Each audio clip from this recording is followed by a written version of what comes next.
Hello everyone, आप सभी का अपने YouTube चैनल लर्न विद प्रीति पर स्वागत है। दोस्तों, जैसा कि आप सभी को पता है कि हम अपने चैनल पे आपके लिए डेली न्यू करंट अफेयर्स की वीडियो लेकर आते रहते हैं। तो आज फिर हाजिर हुए हैं एक और न्यू वीडियो के साथ, और इस वीडियो में करवाए गए सभी क्वेश्चन इंपॉर्टेंट हैं, इसलिए वीडियो को लास्ट तक जरूर देखिएगा। तो चलिए शुरू करते हैं। किस राज्य में अडानी न्यू इंडस्ट्रीज लिमिटेड ने देश के सबसे बड़े विंड टरबाइन जनरेटर की स्थापना की है? तो इसका आंसर है गुजरात में। अडानी न्यू इंडस्ट्रीज लिमिटेड ने गुजरात में देश के सबसे बड़े विंड टरबाइन जनरेटर की स्थापना की घोषणा की है। यह विंड टरबाइन 200 मीटर लंबा होगा, जो कि दुनिया की सबसे ऊंची प्रतिमा स्टैचू ऑफ लिबर्टी से भी लंबा होगा।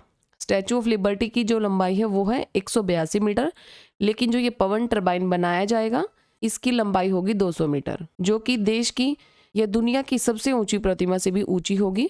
और यह पहली मशीन है जिसे जर्मनी की W2E पवन से ऊर्जा की तकनीक से बनाया गया है। और अडानी न्यू इंडस्ट्रीज लिमिटेड ने गुजरात के मुंद्रा में देश के सबसे बड़े विंड टरबाइन की स्थापना की घोषणा की है। और बात करें गुजरात की, तो गुजरात की राजधानी है गांधीनगर और राज्यपाल है आचार्य देवव्रत। गुजरात के मुख्यमंत्री हैं भूपेंद्र भाई पटेल। अगला क्वेश्चन है, यूजर्स के लिए बेहतर अनुभव के लिए भारतीय विशिष्ट पहचान प्राधिकरण द्वारा लॉन्च किए गए चैटबॉट का नाम क्या रखा गया है? तो इसका नाम रखा गया है आधार मित्र। भारतीय विशिष्ट पहचान प्राधिकरण ने 4 नवंबर को यूजर्स के बेहतर अनुभव के लिए एक नया चैटबॉट जिसका नाम रखा गया है आधार मित्र, इसको लॉन्च किया है। इस चैटबॉट में आधार नामांकन की जांच होगी, उसकी क्या अपडेट है और नामांकन का केंद्र, जितनी भी उसकी जानकारी होगी, ये सब इस चैटबॉट में उपलब्ध की जाएंगी। और भारतीय विशिष्ट पहचान प्राधिकरण को अक्टूबर 2022 के लिए सार्वजनिक शिकायतों के समाधान के लिए सरकारी विभागों में एक बार फिर से इसको शीर्ष पर रखा गया है।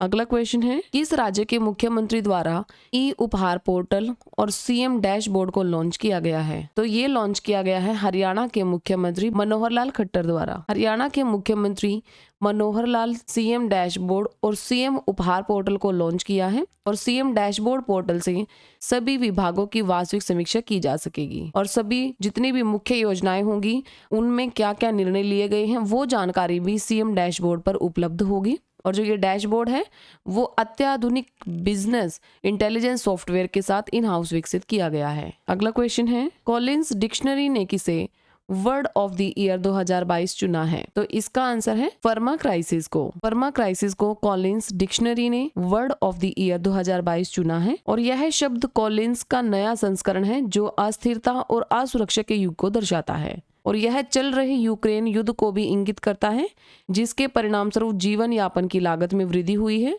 और 2022 में दुनिया की राजनीतिक उथल पुथल भी देखी गई है। और कॉलिंस डिक्शनरी ग्लासगो में हार्पर कॉलिंस द्वारा प्रकाशित की जाती है। अगला क्वेश्चन है, फ्रांसीसी सरकार द्वारा किसे शेवेलियर पुरस्कार से सम्मानित किया गया है? तो ये है अरुणा साईराम। इन्हें फ्रांस की सरकार द्वारा शेवेलियर पुरस्कार से सम्मानित किया गया है। और इन्हें इस सम्मान से सम्मानित भारत और फ्रांस के संबंधों के विकास में योगदान के लिए चुना गया है। और अरुणा साईराम कर्नाटक की मशहूर गायक, संगीतकार और एक मानवतावादी हैं, जिन्हें संगीत नाटक एकेडमी के उपाध्यक्ष के रूप में भी चुना गया था।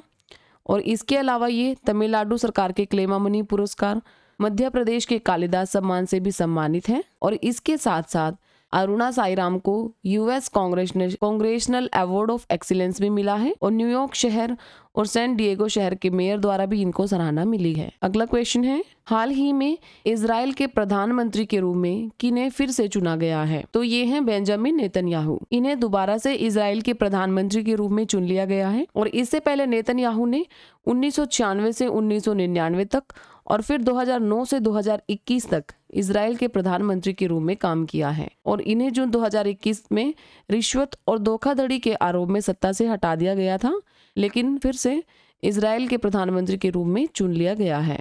अगला क्वेश्चन है, किस केंद्रीय मंत्री ने 2 अक्टूबर को नई दिल्ली में शिल्प समागम 2022 का उद्घाटन किया है? तो ये है डॉक्टर वीरेंद्र सिंह। इनके द्वारा नई दिल्ली में शिल्प समागम 2022 का उद्घाटन किया गया है। और यह शिल्प समागम 15 दिनों तक चलेगा, जो कि 1 नवंबर से शुरू हो चुका है और 15 नवंबर तक ये आयोजित किया जाएगा। और इसमें विपणन प्रदर्शनी के दौरान 19 विभिन्न राज्यों और केंद्र शासित प्रदेशों के उत्पाद प्रदर्शन और बिक्री के लिए यहाँ पर सामान उपलब्ध होगा। और शीर्ष निगमों के लाभार्थियों को समागम में जितने भी हस्तशिल्प उत्पाद हैं उनको प्रदर्शित करने और बेचने के लिए यहाँ पर आमंत्रित भी किया गया है। और केंद्रीय मंत्री डॉक्टर वीरेंद्र सिंह ने इस समागम का उद्घाटन किया है। अगला क्वेश्चन है, हाल ही में किस मंत्रालय ने 2020-21 के लिए परफॉर्मेंस ग्रेडिंग इंडेक्स जारी किया है? तो ये जारी किया है शिक्षा मंत्रालय ने। शिक्षा मंत्रालय ने 2020-21 के लिए परफॉर्मेंस ग्रेडिंग इंडेक्स को जारी किया है और यह राज्यों और केंद्र शासित प्रदेशों में स्कूलों की शिक्षा प्रणाली का साक्ष्य आधारित व्यापक विश्लेषण है। और ये इंडेक्स जारी करने का जो मुख्य उद्देश्य है वो है साक्ष्य आधारित नीति निर्माणों को बढ़ावा देना और सभी के लिए गुणवत्तापूर्ण शिक्षा सुनिश्चित करके एक पाठ्यक्रम में सुधार करना। ये इसका मुख्य उद्देश्य है। अगला क्वेश्चन है, किस देश ने सबसे लंबी यात्री ट्रेन चलाने का रिकॉर्ड बनाया है? तो ये बनाया है स्विट्जरलैंड ने। स्विट्जरलैंड ने दुनिया की सबसे लंबी यात्री ट्रेन का रिकॉर्ड बनाया है। इस ट्रेन में 100 डिब्बे थे जो आल्प्स की पहाड़ियों में चली है ये ट्रेन। और इस ट्रेन की लंबाई लगभग 2 किलोमीटर है। और 75वीं वर्षगांठ पर दुनिया की सबसे लंबी यात्री ट्रेन का विश्व रिकॉर्ड भी स्विट्जरलैंड ने तोड़ा है। ये ट्रेन 1910 मीटर है और ये ट्रेन अलग अलग 25 अलग अलग मल्टी यूनिट ट्रेनों को और 100 कोचों को जोड़कर इस ट्रेन को बनाया गया है। और ये दुनिया की सबसे लंबी ट्रेन विश्व धरोहर मार्ग से गुजरते हुए अल्वेन्यू और लैंडवासर वायाकट को पार करते हुए 22 सुरंगों से होकर गुजरेगी। अगला क्वेश्चन है, हाल ही में खाद्य और सार्वजनिक वितरण विभाग के सचिव के रूप में किसने पदभार ग्रहण किया है? तो ये है संजीव कुमार। संजीव चोपड़ा ने खाद्य और वितरण विभाग के सचिव के रूप में पदभार संभाला है। इन्होंने उद्योग, सामान्य प्रशासन, कृषि और गृह विभागों में भी सरकार के सचिव के रूप में काम किया है। और इन्हें सरकार द्वारा वर्ष 2020 और 21 में डिजिटल परिवर्तन के लिए सरकारी प्रक्रिया री इंजीनियरिंग में उत्कृष्टता के लिए राष्ट्रीय ई गवर्नेंस पुरस्कार से भी सम्मानित किया गया है। आज का क्वेश्चन आप सबके लिए रहा, 5 साल की अवधि के लिए रिलायंस इंडस्ट्रीज लिमिटेड के स्वतंत्र निदेशक के रूप में किसे फिर से चुना गया है? तो ये ऑप्शंस आप सबके पास ये रहे। तो इसमें जो भी राइट आंसर होगा वो मुझे आप कमेंट करके जरूर बताइएगा। और फ्रेंड्स, वीडियो को ज़्यादा से ज़्यादा शेयर कीजिए और अगर आपको वीडियो अच्छी लगे तो वीडियोस को लाइक और चैनल को सब्सक्राइब करना भी ना भूलें। जल्दी ही मिलेंगे एक और न्यू वीडियो के साथ।